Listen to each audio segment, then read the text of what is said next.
Bonjour à tous, donc je suis Ludovic Delval. Actuellement, je travaille à l'Institut Fraunhofer en Allemagne, donc à Stuttgart, notamment l'Institut Fraunhofer IPA qui s'occupe de tout ce qui est partie industrie et automatisation. Et donc, je viens ici pour vous parler de Rosin, qui est un projet européen qui permet donc un certain financement pour des composants ROS. Donc, je vais commencer déjà par introduire un peu qu'est-ce que ROS en fait. Donc, ROS, c'est un middleware open source qui permet la communication interprocess avec des applications robotiques. Enfin, avec n'importe quel type d'application, mais c'est surtout très utilisé dans la robotique, notamment parce qu'il y a pas mal d'outils qui ont été développés dans ce cadre-là. Faut imaginer ça rapidement comme une sorte de Linux de la robotique. C'est pas vraiment un Linux de la robotique, mais on peut imaginer un parallèle avec ça. Et donc, c'est maintenu et développé par une startup américaine qui s'appelle Open Robotics maintenant, depuis 2008. Donc, ça fait un peu plus de 10 ans. On en est, enfin, il y a eu beaucoup de versions, beaucoup d'outils qui ont été développés. Là, je vous ai mis quelques applications industrielle. Donc, il y en a une, donc la partie de gauche, il y a un pick and place. Donc, ça, c'était dans notre laboratoire. On a intégré donc un robot, une caméra, tout ça avec ROS, ça va très vite en fait. Ça, c'est un projet que j'ai fait avec Airbus, donc qui permet de visser. Donc, c'est pareil, on a une plateforme, un bras, on assemble tout ensemble très rapidement et donc on a une caméra et on dessine notre application. Et ça, c'est une application qui tourne chez Audi. Et donc, c'est une plateforme mobile qui porte oui, les voitures de ligne en ligne. Voilà. Donc, ça, c'est typiquement les applications de ROS. Et en fait, j'ai parlé, il y a des déclinaisons industrielles qui sont supportées par ROS Industrial. En fait, ROS Industrial, c'est promouvoir les outils ROS dans les contextes industriels. Et en fait, ça répond à trois besoins principaux. En fait, faut des composants industriels qui soient, si possible, non pas développés par des instituts de recherche mais directement par des industriels. Donc, il y en a. Il y a besoin de former les gens à utiliser ces composants. Et puis, il faut l'assurance qualité que les composants, donc ROS industriel, en fait, prend les composants de ROS et les donne une certaine forme de qualité industrielle derrière. C'est l'idée de ROS industriel. Et en fait, ce projet européen, donc ROSIN, a été créé, enfin a été fait pour booster l'impact de ROS industriel en Europe en fait. Donc il y a eu plusieurs consortiums, un aux États-Unis, un en Europe et un en Asie-Pacifique. Donc en Europe, c'est géré par l'Institut Fraunhofer. Et en fait, ROSIN a été donc un projet européen pour booster ceci. Et donc le but de ce projet, c'est de rendre ROS meilleur, de vraiment répondre à ces trois problématiques, de faire un ROS de meilleure qualité, business friendly et accessible, donc toutes ces notions de formation. Et ensuite, c'est une activité qui s'est développée au cours du temps, c'est donc cette notion d'agrégation des projets qui communiquent plus ou moins avec ROS, donc Rob Moses, que vous avez dû avoir juste avant, Ofera, Zeronet. Donc Zeronet, c'est uniquement en Allemagne, mais c'est les mêmes principes que Rob Moses, donc qui est pour but de faire ses composants. Et donc, un moyen de faire ses composants, c'est ROS. En fait.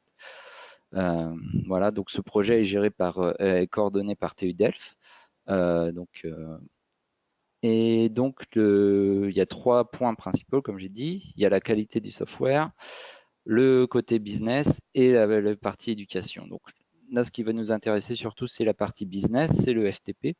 Donc il y a 3,5 millions qui sont disponibles pour faire des développements. Donc là, j'ai pas traduit la partie parce que ça rentrait pas vraiment dans les cases, mais en gros, c'est 3,5 millions d'euros pour faire des développements. Je vais venir sur les conditions juste après, mais c'est pour vous dire, voilà. Donc ça, c'est le projet Rosin, il s'adapte aussi. Et il y a une partie FTP aussi pour l'éducation, mais je l'aborderai pas là-dessus. Si vous voulez plus d'informations, vous pouvez directement aller sur le site de Rosin Éducation.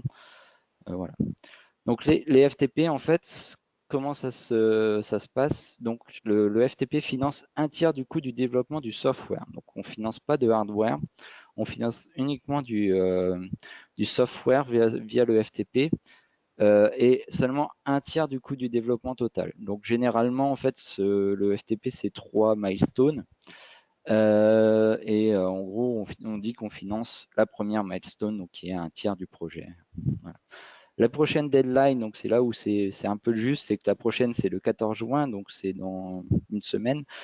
Donc ça fait un peu short, mais c'est toujours jouable si vous avez déjà votre idée de projet en tête depuis un moment.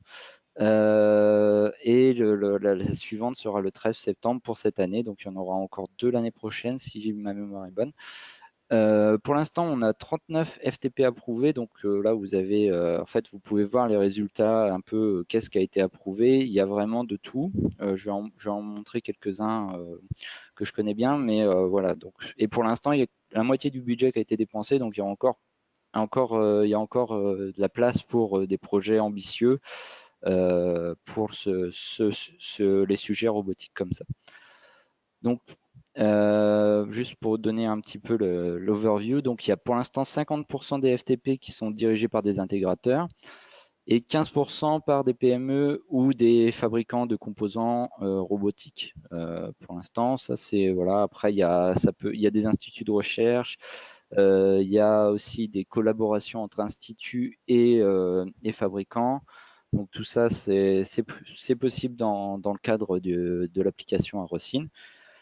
Pour l'instant, on a une répartition, oui, c'est beaucoup des drivers. On accepte aussi les améliorations de composants existants. Donc, vous n'êtes pas obligé de proposer quelque chose de nouveau. Si vous avez un composant que vous aimez bien, mais vous trouvez qu'il n'est pas assez bon et que de toute façon, vous êtes en train de l'améliorer pour un client, ben, vous pouvez du coup faire payer un tiers du développement par Rossin.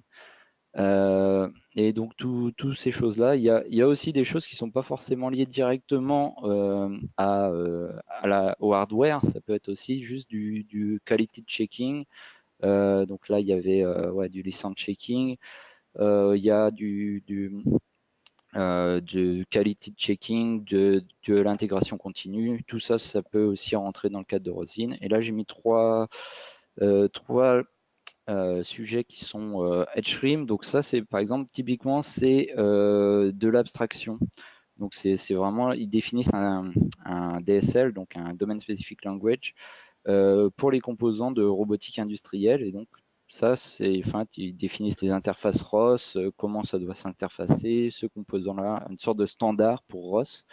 Donc ça, c'est voilà, une partie du financement a été fait par Rossin.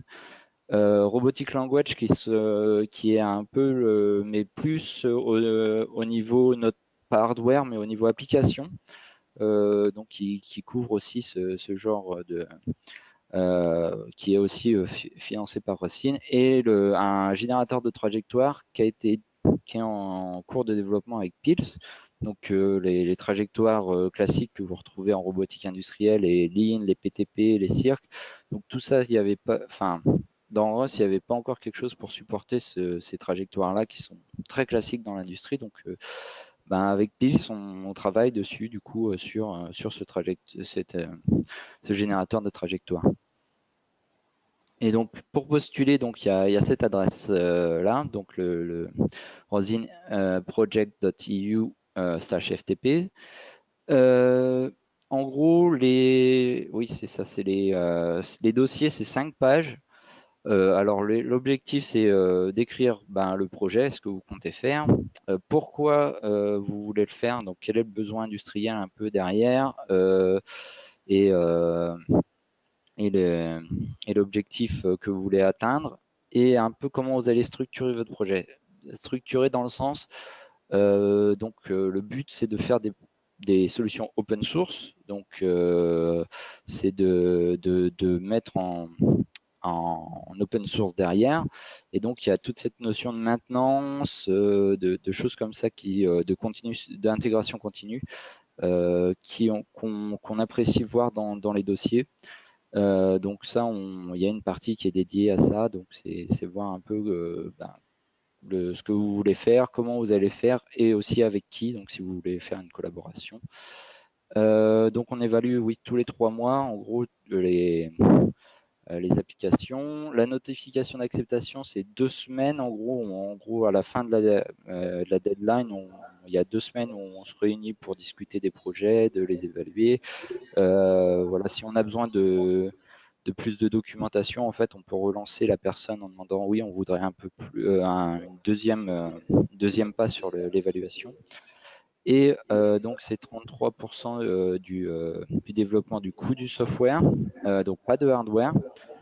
Et ça va jusqu'à un maximum de 100 000 euros. Donc, du coup, la taille du projet, c'est 300 000 euros pour les FTP de ce type-là. Donc voilà, donc c'est une petite présentation rapide du FTP Rosine. Merci et donc si vous avez des questions.